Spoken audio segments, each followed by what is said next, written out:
There's the microphones. There's the mic, yep. All right. Hello there, ladies and gentlemen. I am Moletrap.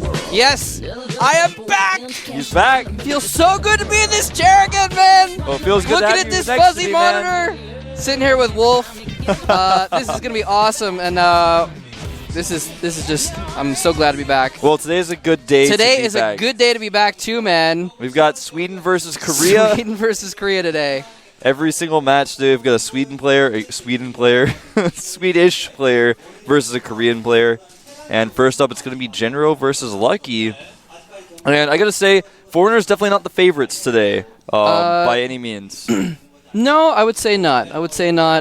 Generally, foreigners coming in here are not the favorites. Although I think, Phoenix yesterday, he got unlucky and he had to face freaking Tassadar. Yeah, man. Tassadar is quite a challenge. Silver medalist, like really, really strong player. Has been around for a while. Phoenix comes in, he's like got his one shot and he has to play like Tassadar. He's only been there for like 2 days. Exactly. Yeah. He hasn't been here for very long. I think today, what, I've been thinking about it. I don't think there has ever been a foreign player that got seeded in that actually made it to the round of 16 of Code A. I can't think of a time that's... I don't think anyone has. Sheth won. Oh, did he win one match? Yeah, Sheth won his first game, but otherwise he beat Son, and I don't remember any other time that's happened. That's right. I forgot about Sheth. Yeah. But before that, I don't think anyone had... I mean, Huck and Jinro, they were like in the open seasons before that, so they were like... They were already... They weren't one of the people that got seeded into Code A through another tournament or something along those lines. So, all right, well, who will be the second person to get in the round 16 of Code A as a foreigner? I think it's going to happen today, man. I got a feeling. Even though they're not the favorites, we have some of the strongest players in Europe here today. They are going to be able to put up a really good fight. And you know what? It's that in combination with not the most well-known Koreans either. I mean, like Lucky, he's been around a little bit. He's played a little GSTL, but... Anyway, let's go ahead and check out the brackets for today. Oh, I'm sorry. These are the full Code A brackets. We've got Fruit Dealer and Ganji coming out on top already. SC and Tasia, Dongregu, JYP. So today's going to determine the last part of this part of the bracket. Sase versus Sniper, of course, in one of those matches there. Well, I didn't get to read all of them, but that's okay. You guys can see parts of the bracket that are down here. Yoda and Tassadar. Joxy, we're going to find out who his opponent's going to be. It's going to be either Jinro or Lucky. And of course, on the other side, we've got Leenock versus Malka. And Marine King will be facing either Thorzane or Yu-Gi-Oh! To finish up those parts of the bracket. Yep. So here's today's matches. Jinro versus Lucky, Yu-Gi-Oh! Versus Thorzane, Sase versus Sniper, and Czech versus Naniwa. And to be honest, Sweden versus Korea is, I think, the best way to put it, man. Yeah, it really is Sweden versus Korea. Of course, Jinro, Thorzane, Sase, and Naniwa all being very strong Swedish players. Yeah. And, but like I was saying, like, Lucky, he's been a little bit of it. Like, Sniper, though, like, he's never been in any GSL. Yeah. He hasn't even played a GSTL game or anything like that. So, he's kind of a unknown player. So, it's players like that don't have much stage experience. I mean, like, Sase has more experience on stage, basically, in high-pressure situations than Sniper does. That's very true. He's actually got a little bit of an advantage going into this. I think Sase may be the one to do it today, if it's going to be any of them. I think Jinro is going to have a hard time. He's been interviewed recently, said he's feeling kind of sick. Yeah, I talked to him before the match, man. I was like, how you doing? He's like, oh, really bad. He's like, had to blow his nose while he was getting his makeup done and stuff. He's not feeling well. Yeah, so... I wouldn't be surprised if Jinro didn't make it, but he's going to try his best, and he is our first player. There he is. There he is. Yeah, you can kind of see he's looking not in the best form right now, but, he is a strong player. I really hope that he's able to kind of get past the fact that he is sick and kind of put some effort into it, because I think he's a kind of a player, and I don't actually, I don't know him too well. I'm just guessing here, so I don't want to, be slanderous or anything, but I feel like he's the kind of player who does really well when his mind's into it. Like when he's confident, he does really well. And when he's not confident, he doesn't do very well. That's actually really true. I mean, results have shown that. And it's very difficult to try to play when you're not feeling up to it. And Jinro has said several times in interviews before this and also today in the studio that he doesn't feel well. He's been traveling a lot. He just got back from the CPL. Yeah. Now here is Lucky, actually my teammate. I've seen him play a ton of ZVT, and it's in fact his best matchup. He's really good at it, and Jinro's going to have his work cut out for him playing against this guy. Now, obviously, this is his first time playing in Code A, made it through the preliminary rounds for the first time just this past week. Yeah, Lucky, he actually, you know, he hasn't had too much experience either. He had like a few random losses in team leagues before, but recently, actually last week in the Korean Weekly iCup tournament, he actually did pretty well, and he ended up beating Tasia, who is a really good Terran player. So even though Lucky hasn't put many results on the board, I think that win alone, beating Tasia in a best of 3, is actually a really strong indicator of how he's playing right now. So Jinro's definitely going to have his work cut out for him. There they are, virtually facing off across the stage. Belshir Beach, Dual Sight, and Crossfire are going to be our maps today. Yeah, Belshir Beach, a very difficult map for Terrans to win in this matchup. Many Terrans consider it almost impossible because of the way the maps lay out. There's so many counterattack patterns. But on the other hand, Crossfire is a map that a lot of Zergs struggle with, so a very evenly distributed pool, and Dual Sight, of course, a very balanced and even map. Jinro eliminating Daybreak, not surprising. It's a very new map. He's been traveling. He hasn't had a lot of time to practice on it. Exactly. And Lucky eliminating Zelnaga Fortress. So, yeah, man, I'm really looking forward to this match, though. I think it's going to be very interesting. We are getting the game underway. We're going to get into it very, very soon. Yeah, the map's loading. Yeah, man, I really hope. Yeah, you were mentioning how they like just came from China. They actually, their plane, a bunch of the guys, their plane was delayed. I'll talk about that more in a second.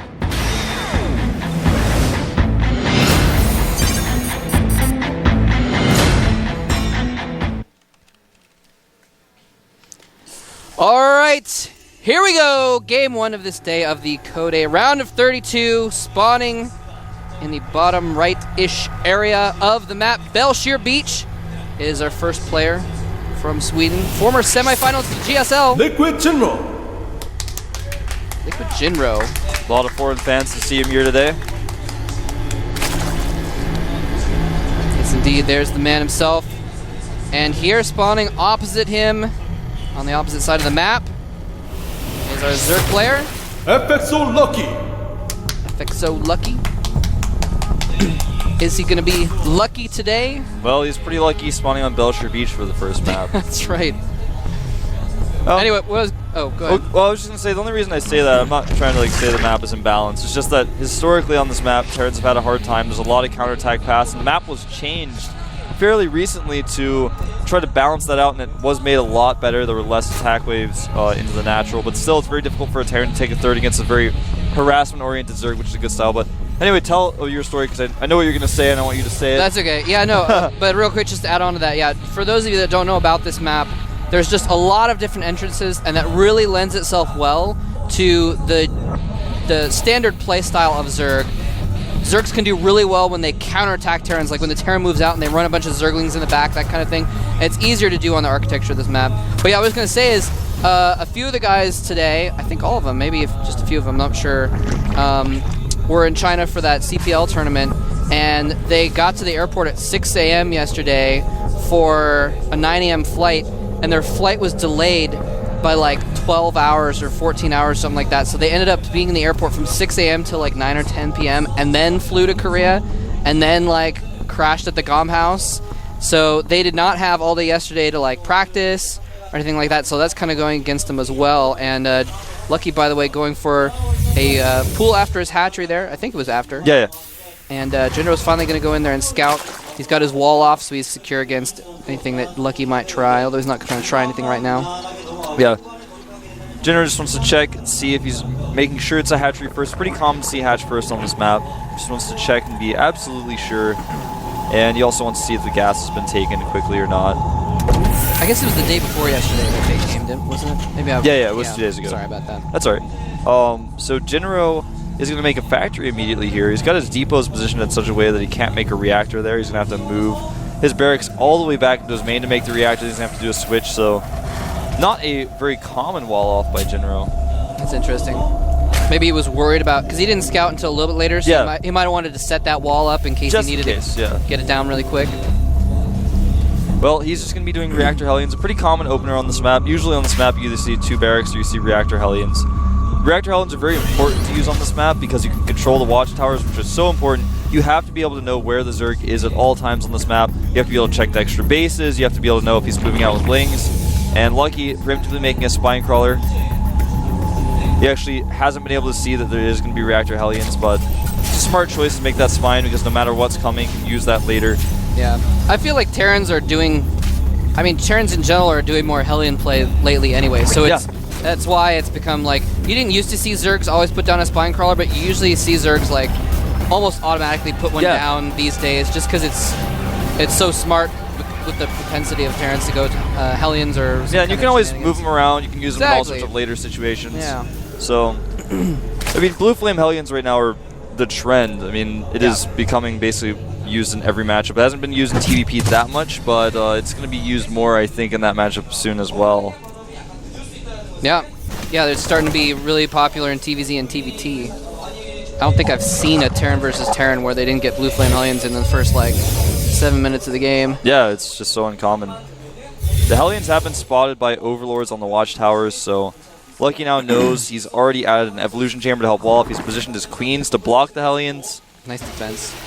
Completely prepared. Blue Flame is being researched. No shocker there. Whoa. And the starport going down, so we may see some of that Slayers-style aggression. We keep calling it that because the Slayers players, the first ones really do it televised. Yeah. Where you drop Marines and use the Hellions to buffer, do a little annoying drop on the edge of the base. It's a very easy place to do that on this map, right behind the gold. So I think that's probably what we're going to see. Yeah, now Lucky, he has been on one gas until just recently, just trying to really get his drones up. He's got a few Zerglings around. He's just getting enough gas in there to, you know, like get his speed upgrade. I don't think he started a lair yet. Just pumping out tons of drones. He just got his second gas though, so he's going to start teching up a little bit more, and there is in fact an armor upgrade, or carapace upgrade for him. He's making a macro hatchery as well here. Pretty smart because on this map the third base is somewhat far away as Creep's not going to be connected for a while since he's spread in the other direction. And I think that it's a pretty smart move to get that macro hatchery. A lot of Zergs have started doing this because it's really safe. You can get extra drones there. You don't need the third base saturation just yet because you're not quite fully saturated. It's almost fully saturated on both of his bases. Yeah. And it's like 2 more barracks being added here for Jinro, so he's probably going to go into Marine Tank after he puts on this Hellion aggression. And he is doing that drop we were talking about. He's sending out 4 Hellions. They do have Blue Flame, and he's going to do an 8 Marine drop into the main. Nice. Yeah, Lucky, you know, this is it's a build that if defended correctly does nothing, and if defended incorrectly, you die to it. Yeah. You know? And he does actually have a lot of Queens. Yeah, he's so ready for this. He's got a spine and he's 3 really queens. ready for this. If he can pick off the medevac, that'd be huge. It's going to be really hard, and Jinro wisely is going to turn away and try and attack a different location. He can't break in that spot. That's very difficult. And ooh, actually he's going to load up the Hellions and try and drop him in the back. He spread his creep all the way over there. He knows what Jinro is going to do before it even happens. He sees the dropship. His Queens are already ready. They're heading over there. Oh no. Queens attacking that medevac, and everything gets out alive though. Got to be very careful. If you lose that medevac, this entire attack stops. Because you no longer have vision on the high ground, you can't leapfrog anything up and down. Yeah, and at the very least he wants to keep up, even though I don't think he's going to go in for like an attack right now, he's too defended. Jinro still wants to keep that pressure on while he gets his macro going, while he gets his tech up, secures his second base, etc. And Lucky had made a round of Zerglings, but now he's got 8 drones in production, just trying to drone up. He wants to take a third base soon, but he's getting his Spire first. He wants to control the map with that. And on this map, oftentimes Terran players try to make it their goal to take the gold base and expand towards their opponents so they can put aggression on as they defend. Hellions continuing to move around the map, picking off Zerglings, looking for units, wants to keep checking that third base location. He has a Hellion over there, spotting for it. The old Viking medevac combo on that reactor starport. I like it. Yeah. It's good to get that Viking out, clear out those pesky overlords from the towers and such. Yeah, there's usually 2 overlords in the middle of the map on this map all the time, and he's going to lose this Hellion, unfortunately. Hellion. Down goes the Zergling.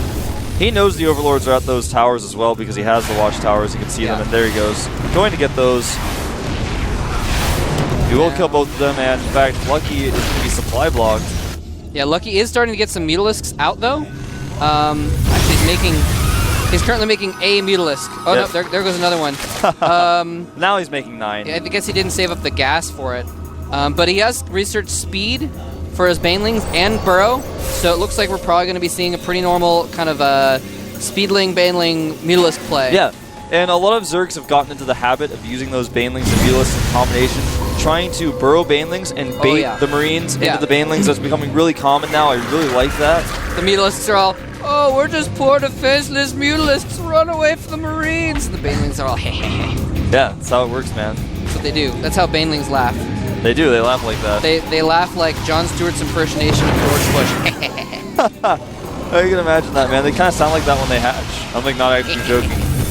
Do they really? Yeah, they kind of sound like that. I'll have to listen for. I thought it was more like a squealing sound. I'm just messing around. I don't know. Anyway, Hellions getting picked off in the middle here. They were running away. They stopped for a moment just because they felt like taking a little more damage. And here come the Mutalisks. There's a lot of defense there, though. So Jinro is not going to take any damage from those Mutas. They're going to have to turn back right now.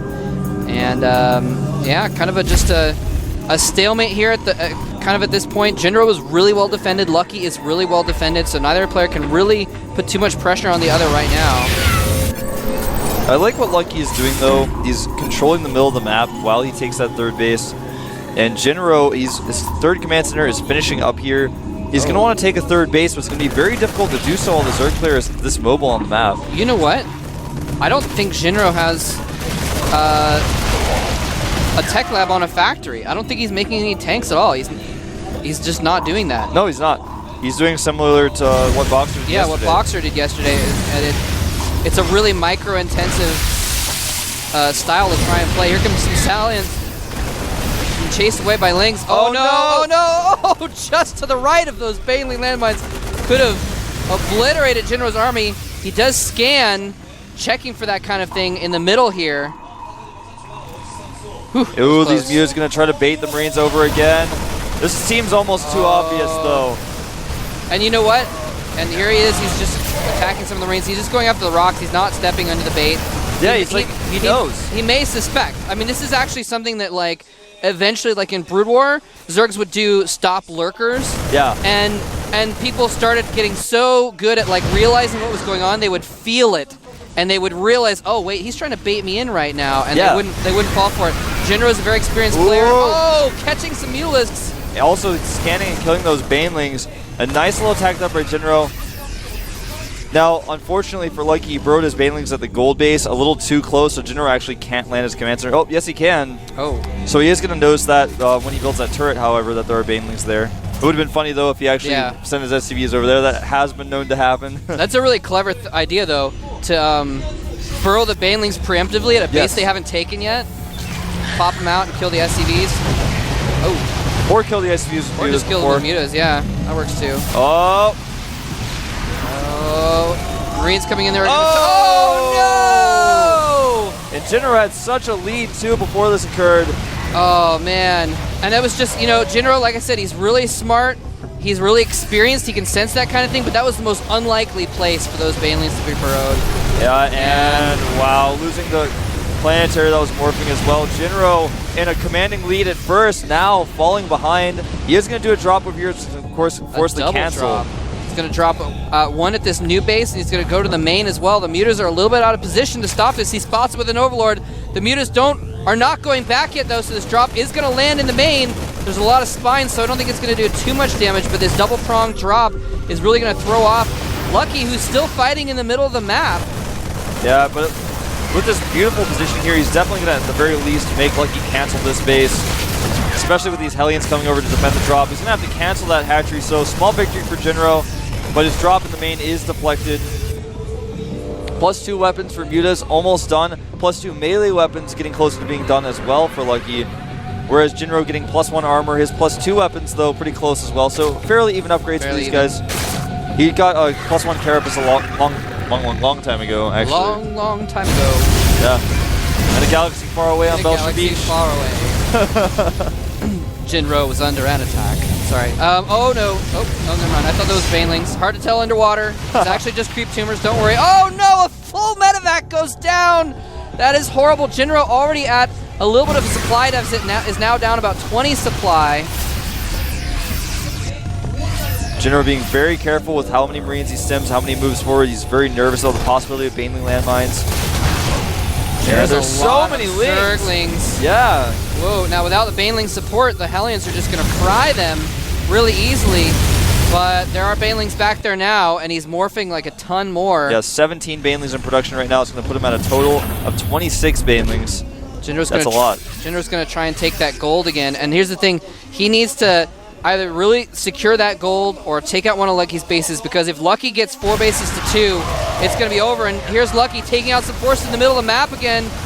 Jinro does not have a ton of Marines. Okay, he's got some more Marines there, actually. So he's got enough to deal with those mutas. Yeah, it was just a very nice attack by Lucky. He was able to find the Marines that they weren't with their friends. They were just kind of off there in their own little clique. Yeah. He found those. He took them out.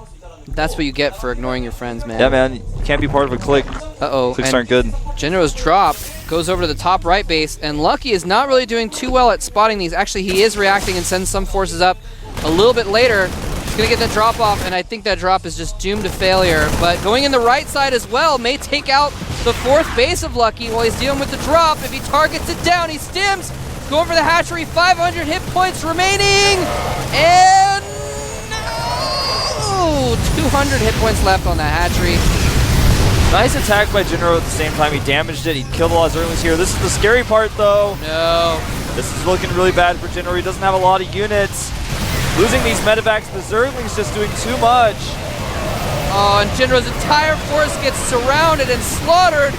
Fighting on the planetaries. Oh no, Baneling's going, and he might just pop the planetary. He does. He's got so many Banes left over. It doesn't even matter. Jinro forced back, and there's the GG. Well played by FXO Lucky. Yeah, really well played. I mean, Jinro actually had the game in his hands. Yeah. He made that one critical mistake walking over the Banelings at the gold base. And the game can turn just like that, man. Yeah, that is the power of those. I mean, those Burrow Baneling landmines.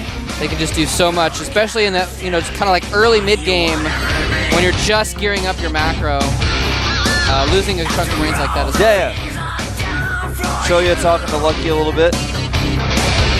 Making sure that he's still in the right mindset. So, I had to adjust my. Sorry about that. We're both looking down at the death metal thing was getting too much for me. I was like, this is a little loud. I turned it down. I'm gonna say I didn't like it. It was just really loud, man. Then I had an issue in the audio room with that. It was playing in my ears super loud. Maybe it was for you guys too. But anyway, that was a good game on Belcher Beach. That was actually a good game. I was a little bit, I was a little worried that Jinro was gonna not be able to put up even that level of play. Yeah, he didn't play badly. He really impressed me, actually. That was actually like he got unlucky, and well, see, here's the thing. Jinro did everything right, and taking that gold base is the smartest thing to do. That's your goal. And then 2 things happened at once. He lost all those Marines and the planetary. It wasn't just, he lost a lot of Marines. He lost all the Marines, and he couldn't defend the planetary because the planetary is very difficult to defend. It's like your goal. Everything builds up to, I have this gold base, I make it into a planetary, and then I can get aggressive around the map because I have the planetary, I have this secured 3rd economy, and it's a gold base.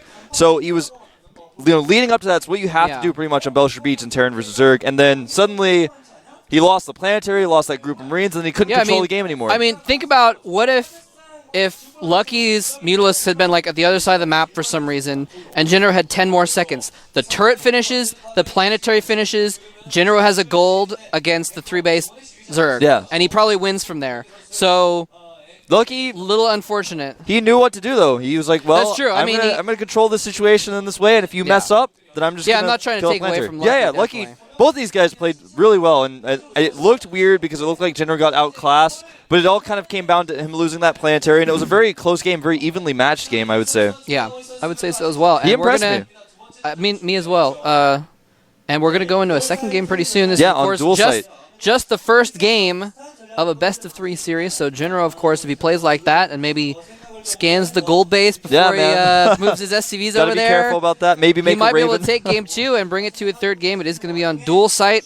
We're going to be starting momentarily. I am super stoked, man. So far, Korea is up 1-0. Can Sweden bring it back and start a little bit of winning action for the foreigners? We're going to find out here in just a moment. In just a moment. And maybe a few more moments. Yeah, well, the game started, guys. I'm sorry. All right, here we go. Here we go.